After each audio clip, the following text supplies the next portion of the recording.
কেন্দ্র এবং রাজ্য সরকারের বিভিন্ন জনবিরোধী নীতির প্রতিবাদে গণ আন্দোলন গড়ে তুলতে আসামের 12 নম্বর লখিমপুর লোকসভা কেন্দ্রে মনোনয়নপত্র জমা দিলেন এসইউসিআই কমিউনিস্ট দলের প্রার্থী কমরেড পল্লব পেগু। তিনি বলেন, কর্পোরেটদের অর্থাৎ মালিক শ্রেণীর টাকায় যে দল পরিচালিত হয় সেই বিজেপি, কংগ্রেস, সিপিএম কখনোই সাধারণ মানুষের স্বার্থে কাজ করতে পারে না।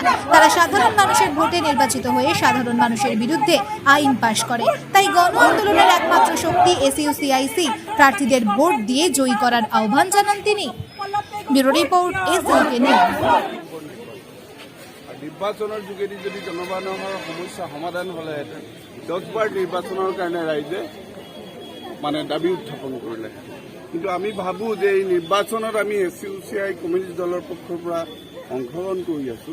যি দল আপোনালোকে দেখি আছে, কংগ্ৰেছ, বিজেপি, এজিপি, অন্যান্য ৰাজনৈতিক দল, গোটেই ৰাজনৈতিক দলবিলাকে পুঁজিপতি শ্ৰেণীৰ সেৱা কৰি আছে।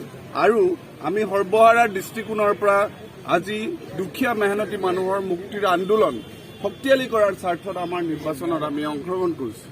আৰু আপোনালোকে জানে, বিজেপি চৰকাৰে চৰম সাম্প্ৰদায়িক দৃষ্টিভংগী চাৰিওফালে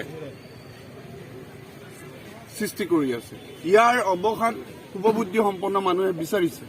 আৰু একেলগে আমি এটা বস্তু আপোনালোকক লক্ষ্য কৰিছো যে চিপিআই, চিপিএমৰ নিচিনা বামপন্থী ৰাজনৈতিক দলেও দীৰ্ঘদিন পুঁজিপতি শ্ৰেণীক সেৱা কৰা কংগ্ৰেছৰ লগত চামিল হৈ তেওঁলোকে বিৰোধী পক্ষত অংশগ্ৰহণ কৰি আছে। আমি ভাবো এই জটিল সন্দেহখনত প্ৰয়োজন আছিল বামপন্থী গণতান্ত্ৰিক আন্দোলনক শক্তিশালী কৰা আৰু এই বামপন্থী চিন্তাক আৰু উন্নত কৰাৰ স্বাৰ্থতেই লখিমপুৰ সমষ্টিৰ পৰা মই এই এসইউসিআই কেণ্ডিডেট হৈ মই এই অংশগ্ৰহণ কৰি আছো।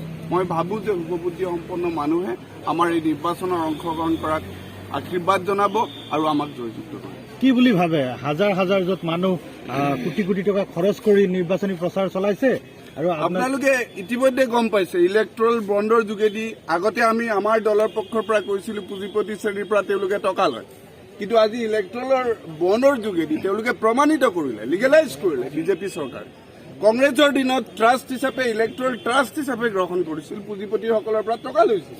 কিন্তু পুঁজিপতিসকলৰ পৰা টকা লোৱাটো ইলেক্ট্ৰল বণ্ডৰ যোগেদি তেওঁলোকে প্ৰমাণিত কৰিলে। কিন্তু আজি যাক আপোনালোকে দেখি আছে হাজাৰ হাজাৰ মানুহ, একফালে লাখ লাখ মানুহ, এই একেটা মানুহ কিন্তু কংগ্ৰেছৰ, একেটা মানুহ বিজেপিৰ, কোনো নীতি আদৰ্শ নাই তেওঁলোকৰ।